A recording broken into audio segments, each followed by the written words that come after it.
Believing in yourself is holding you back. And I know that's very different from what most self-development people say. I've been studying Eastern philosophy over the last 8 years, and there's some pretty wise people from history that talk about the danger of believing in yourself. Today I want to share with you the 4-step ABCD process of feeling awesome in yourself right now, to feel grounded and confident and yet not believe in yourself. And I know that sounds like a paradox, but we'll get into it. Let's start with stage 1.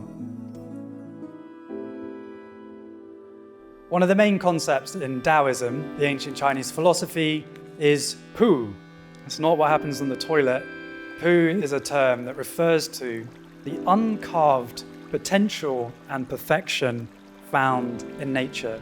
Like if you're on a beach and you pick up some driftwood, you're not going to pick up a plank. The driftwood that's going to excite you is probably some knobbly, gnarly root that looks really cool.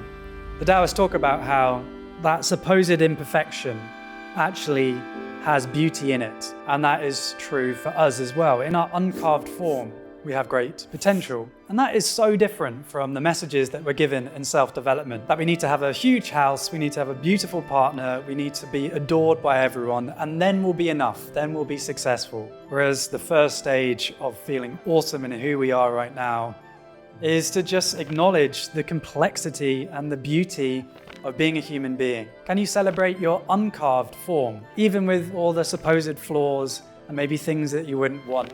Here you are, a human being that cares and is doing their best in a complicated world. And when we recognize that, we find a lot more ease and compassion and joy in the here and now. All right, on to the next stage, and just to keep you on your toes, we're gonna switch them around. We're gonna go to D first.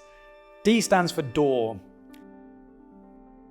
So an important thing in feeling awesome in ourselves right here, right now, is to reconfigure how we think about the things that we don't have right now. So we talked about in stage 1 how we can recognize the uncarved beauty of who we are, flaws and all. But there are still things that we might want to do. You know, it is good to have a house. It is good to have friendships or connections that make us feel good. And I've noticed in my life, a lot of the pain that I gave myself was this evaluation as to how am I doing? Have I got all of these things? In my internal world, one of my inner critics is called my self-evaluator. And he's got a timeline from my birth to my death.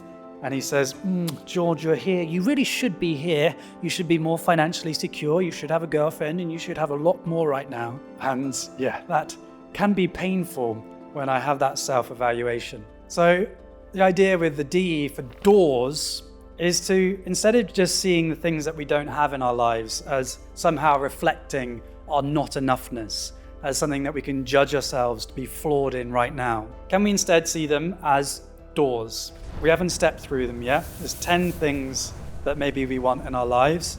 We can't step through all of those doors at the same time.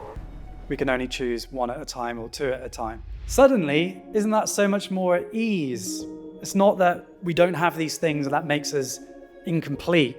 It's instead, here's some stuff I haven't done yet. And that is an awesome idea to help us feel empowered and confident in ourselves, even as we grow and change and get more things in our lives.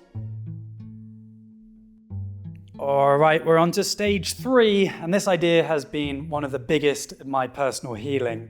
And that is to begin to see ourselves in terms of parts and components. We talked already about the self-evaluator. Some of the other parts of my psyche are the underminer, my inner critic. I've got the taskmaster, who's my inner disciplinarian. I now more and more can notice these voices in my head, these repeating patterns. And where previously I would just fully identify with that voice. I'm lonely, I'm not good enough, I'm not handsome enough, I'm not funny enough. If I see myself in terms of parts, there's a huge difference where suddenly I can notice that voice and I repeat that judgment that came into my mind as there's a part of me that thinks that I'm not good enough. There's a part of me that feels I'm lonely. There's a part of me that's telling myself I'm not funny. Can you feel the difference in that?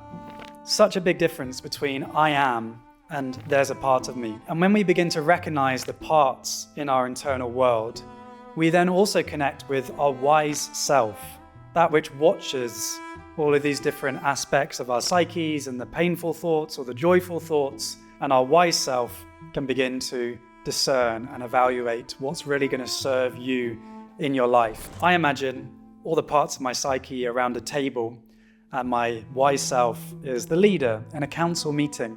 He's not a tyrant, he still listens to the judgments and assesses whether or not they're useful, and if they're not, he says, "Thank you, underminer, not today. I want to continue my bath with joy." So, seeing yourself in terms of parts, I hope you can feel the freedom that's possible in that. All right, we're on to stage 4. And so far we've found more compassion for ourselves, seeing ourselves in terms of parts, realizing the things that we haven't achieved yet doesn't affect our definition of being enough. These are all really great ideas to, hopefully feel a bit more grounded in ourselves.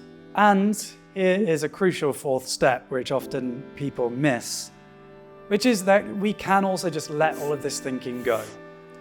And this is the real gift that meditation gives us, is to notice that all of these stories, about me, George, about being good enough or not good enough, being great, being not great, is just a thought arising in my awareness. And in meditation, if you've done it, you might have experienced the great insight that, wow, I just had a thought and I let it go.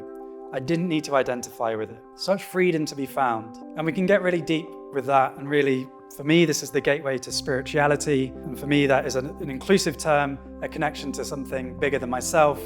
Just simply a recognition of, I'm not just George, I am consciousness, I am embodied awareness, I am my mind, body, and heart, and I create the story of who I am from the thoughts that pop into my head.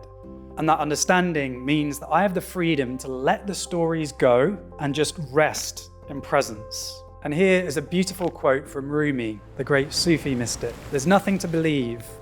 Only when I quit believing in myself did I come into this beauty. Day and night I guarded the pearl of my soul. Now in this ocean of purling currents, I've lost track of which was mine." I love that, it's so beautiful.